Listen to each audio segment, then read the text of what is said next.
নমস্কাৰ বন্ধু বান্ধৱীসকল, স্বাগতম জনাইছোঁ সকলোকে। আৰু ONDCত আপোনালোকৰ পোষ্ট খালী হৈছে, টোটেল 4014টা পোষ্ট খালী হৈছে। তাৰে ভিতৰত অসমৰ কাৰণে আছে 769টা পোষ্ট। আৰু তো তাত আপোনালোকৰ সকলো ল'ৰা ছোৱালী এপ্লাই কৰিব পাৰিব অসমৰ, যদি কোৱালিফিকেশ্যন মিলে। তো কেনেকুৱা ধৰণৰ কোৱালিফিকেশ্যন বিচাৰিছে, কেনেদৰে আবেদন জনাব, সকলোখিনি ভিডিঅ'টোৰ জৰিয়তে আলোচনা কৰা হ'ব। তো ভিডিঅ'টো আপোনালোকৰ সম্পূৰ্ণ শেষলৈ চাই থাকিব। তো ইয়াত আপোনালোকে দেখা পাইছে ONDC এপ্ৰেণ্টিছ ৰিক্ৰুইটমেণ্ট 2019 অনলাইন যোগেদি এপ্লাই কৰিব লাগিব। টোটেল পোষ্ট আছে 4014টা, অসমৰ কাৰণে আছে 769টা। এইটো হৈছে আহিছে আপোনালোকৰ এডভাৰটাইজটো, oil and national gas corporation limited ONGC। Last date হৈছে 28 মাৰ্চ। তো তাৰ কাৰণে আপোনালোকৰ কোৱালিফিকেশ্যন আৰু পোষ্টবিলাক এনেধৰণৰ। প্ৰথমটো হৈছে একাউণ্টেণ্ট, আপোনালোকৰ তাৰ কাৰণে কোৱালিফিকেশ্যন লাগিব, বেচেলৰ ডিগ্ৰী কৰা হ'ব লাগিব, গ্ৰেজুৱেশ্যন অৰ্থাৎ কমাৰ্চত ডিগ্ৰী কৰা হ'ব লাগিব। 2 নম্বৰটো হৈছে assistant human research, bachelor degree কৰা হ'ব লাগিব ইন BA নাইবা BBA। তাৰপিছতো হৈছে 3 number computer operator programming assistant, তাৰ কাৰণে ITI পঢ়া হ'ব লাগিব কপাৰ ট্ৰেডত। 4 নম্বৰটো হৈছে ছেক্ৰেটেৰিয়েল এছিষ্টেণ্ট, ITI পঢ়া হ'ব লাগিব ছেক্ৰেটেৰিয়েল এছিষ্টেণ্ট ট্ৰেডত। 5 নম্বৰটো হৈছে ইলেক্ট্ৰিচিয়ান, তাৰ কাৰণে ITI চাৰ্টিফিকেট লাগিব ইলেক্ট্ৰিচিয়ানৰ। 6 নম্বৰটো ইলেক্ট্ৰনিক্স মেকানিক, ITI চাৰ্টিফিকেট লাগিব ইলেক্ট্ৰনিক্স মেকানিকৰ। 7 নম্বৰটো হৈছে ইনষ্ট্ৰুমেণ্ট মেকানিক, তাৰ কাৰণে আপোনালোকৰ ITI চাৰ্টিফিকেট লাগিব। 8 নম্বৰটো information and communication technology system maintenance, তাৰ কাৰণে আপোনালোকৰ ITI সেইটো ছাবজেক্টৰ ওপৰত চাৰ্টিফিকেট লাগিব। 9 নম্বৰটো হৈছে লেবৰেটৰী এছিষ্টেণ্ট কেমিকেল প্লেণ্ট, তাৰ কাৰণে BSc পাছ কৰিব লাগিব PCM নাইবা আপোনালোকে PCB ITI লেবৰেটৰী এছিষ্টেণ্ট পাছ কৰিলেও হ'ব কেমিকেল ট্ৰেডত। 10 নম্বৰটো হৈছে আপোনালোকৰ ডছমেন চিভিলৰ হয়, ITI চাৰ্টিফিকেট লাগিব ডছমেনৰ।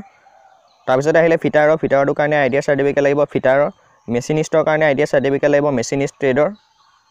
মেকানিকেল মটৰ ভেহিকুল, তাৰ কাৰণে ITI চাৰ্টিফিকেট লাগিব মেকানিকেল মটৰ ভেহিকুলৰ। 14 নম্বৰটো মেকানিকেল ডিজেল, ITI চাৰ্টিফিকেট লাগিব ডিজেল মেকানিকৰ। 15 নম্বৰটো হৈছে ৰেফ্ৰিজাৰেটৰ এয়াৰ কণ্ডিশ্যন, তাৰ কাৰণে ITI চাৰ্টিফিকেট লাগিব ৰেফ্ৰিজাৰেটৰ আৰু মেকানিকৰ যোনখিনিয়ে পঢ়ি আছে এয়াৰ কণ্ডিশ্যনত। ৱেল্ডাৰৰ কাৰণে লাগিব আপোনালোকৰ ITI চাৰ্টিফিকেট লাগিব, ৱেল্ডাৰৰ চাৰ্টিফিকেট লাগিব ITI সহ। তাৰপিছতে আহিলে ছাৰ্ভেয়ৰ, ইয়াৰ কাৰণে আপোনালোকৰ ITI চাৰ্টিফিকেট লাগিব টেটটোৰ ওপৰত। কম্পিউটাৰ ছায়েন্স, তাৰ কাৰণে আপোনালোকৰ লাগিব ডিপ্ল'মা লাগিব কম্পিউটাৰ ছায়েন্স ইঞ্জিনিয়াৰিং। তো এই 18 নম্বৰৰ পৰা যিখিনি পোষ্ট আছে এইখিনি লাগিব আপোনালোকৰ ইঞ্জিনিয়াৰিং চাৰ্টিফিকেট লাগিব, ঠিক আছে। কম্পিউটাৰ ইঞ্জিনিয়াৰিং যোনসকলে পঢ়িছে তাত এপ্লাই কৰিব পাৰিব। ইলেক্ট্ৰিকেল আহিলে তাৰপিছত লাগিব ইলেক্ট্ৰিকেল ইঞ্জিনিয়াৰিং চাৰ্টিফিকেট। ইলেক্ট্ৰনিক্সৰ কাৰণে ইলেক্ট্ৰনিক্সৰ চাৰ্টিফিকেট লাগিব, তাত আপোনালোকে ইঞ্জিনিয়াৰিং কৰিব পাৰে বা পলিটেকনিক পঢ়িব পাৰে। মেকানিকেলৰ কাৰণে লাগিব আপোনালোকৰ মেকানিকেল ইঞ্জিনিয়াৰিং, চিভিলৰ কাৰণে লাগিব চিভিল ইঞ্জিনিয়াৰিং। তো সম্পূৰ্ণ পোষ্ট হ'ল 4014টা। তাৰে ভিতৰত ইয়াত ভাগ কৰি দিছে নৰ্থাৰ্ণ এইবিলাক কাৰণে আছে, মুম্বাই ছেক্টৰ আছে, ৱেষ্টাৰ্ণৰ কাৰণে আছে, ঠিক তেনেদৰে ভাগ কৰি দিছে। তাৰপিছত আছিলে আমাৰ ইষ্টাৰ্ণ ছেক্টৰ আছে 769, অৰ্থাৎ আপোনাৰ অসমৰ কাৰণে আছে। যোৰহাট ডিষ্ট্ৰিক্টত 95টা আছে, শিলচৰত 49, নাজিৰা এণ্ড শিৱসাগৰত 625টা পোষ্ট আছে। সৰ্বমুঠ এইখিনিয়ে আছে। তো তাৰ কাৰণে আপোনালোকৰ ইয়াত এটা কথা উল্লেখ কৰিছে, আপোনালোকৰ 45% থাকিব লাগিব আৰু 40% থাকিব লাগিব ST SC সকলৰ কাৰণে, ঠিক আছে। তো ক'বলৈ গ'লে জেনেৰেলসকলৰ কাৰণে 45 মাৰ্কছ আৰু যোনখিনি ST SC আছে তেওঁলোকৰ কাৰণে 40%টো লাগিব। আৰু এজ তথা বয়সটো 18ৰ পৰা 24 বছৰ ভিতৰত হ'ব লাগিব। ST SC কাৰণে 5 বছৰ, OBC MOBC কাৰণে 3 বছৰ ৰেহাই পাব। তো চিলেকশ্যন প্ৰচেছটো এনেকুৱা ধৰণৰ হ'ব। এইটো হৈছে আপোনালোকৰ এপ্ৰেণ্টিছৰ চাৰ্টিফিকেটৰ কাৰণে হয়। তো তাৰ কাৰণে আপোনালোকৰ যিটো পাৰ্চেণ্টেজ আছে পাৰ্চেণ্টেজৰ ওপৰত ভিত্তি কৰি আপোনালোকৰ এখন মেৰিট লিষ্ট তেওঁলোকে মাৰিব। তাৰপিছত আহিলে আপোনালোকে এপ্লাই কৰিবৰ কাৰণে অনলাইন যোগেদি এপ্লাই কৰিব লাগিব, কোনো ধৰণৰ ফিজ নালাগে। যোনবিলাক আপোনালোকৰ ৱেবছাইট আছে মই জনাই দিম।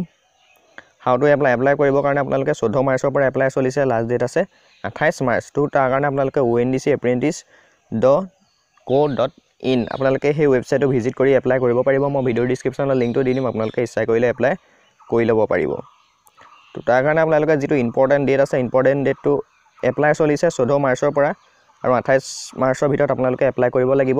আৰু আপোনালোকৰ ৰিজাল্টৰ কাৰণে এটা সম্ভাৱ্য ডেট দিছে, সেইটো হৈছে 1 এপ্ৰিল। 1 এপ্ৰিলত আপোনালোকে ৰিজাল্টটো পাই যাব, হয়তো দুদিনমান পিছতো দিব পাৰে। আৰু তাৰ কাৰণে আপোনালোকে ডকুমেণ্ট ভেৰিফিকেশ্যন কৰিব লাগিব 8ৰ পৰা 12 এপ্ৰিলৰ ভিতৰত, যদিহে তেতিয়া দিয়ে। আৰু জইনিং কৰিব পাৰিব আপোনালোকে 15 এপ্ৰিলৰ পৰা। তো এইটো এটা সম্ভাৱনীয় ডেট হয়, এদিন দুদিন পিছো হৈ যাব পাৰে, কোনো ধৰণৰ কথা নাই। তো ভিডিঅ'টো ইমানখিনি। আপোনালোকৰ যদি কোনোবা কোৱালিফিকেশ্যন মিলিছে ITI পাছ কৰা বা ইঞ্জিনিয়াৰিং পঢ়া বা পলিটেকনিকত ইঞ্জিনিয়াৰিং কৰা, তেওঁলোকে পোষ্টবিলাকত এপ্লাই কৰিব পাৰিব ভালদৰে। মই ভিডিঅ' ডিছক্ৰিপশ্যনৰ লিংকটো দি দিম, আপোনালোকে ইচ্ছা কৰিলে লিংকত গৈ এপ্লাই কৰি ল'ব পাৰিব। তো ভিডিঅ'টো ইমানখিনি। ভিডিঅ'টো ভাল লাগিলে লাইক কৰিব, কমেণ্ট কৰিব কিবা জানিবলগীয়া থাকিলে। আৰু আপোনালোকৰ যোনখিনি ফ্ৰেণ্ড আছে তেওঁলোকলৈ ভিডিঅ'টো শ্বেয়াৰ কৰি দিব। আৰু যদি চেনেলটো এতিয়ালৈকে ছাবস্ক্ৰাইব কৰা নাই তেতিয়াহ'লে ছাবস্ক্ৰাইব কৰি ছাইডৰ বেল আইকনটো দবাই ৰাখিব তেতিয়া যিকোনো ধৰণৰ ইনফৰমেশ্যন আপোনালোকে সময়মতে লগালগ পাই যাব তো এতিয়ালৈ ইমানেই ধন্যবাদ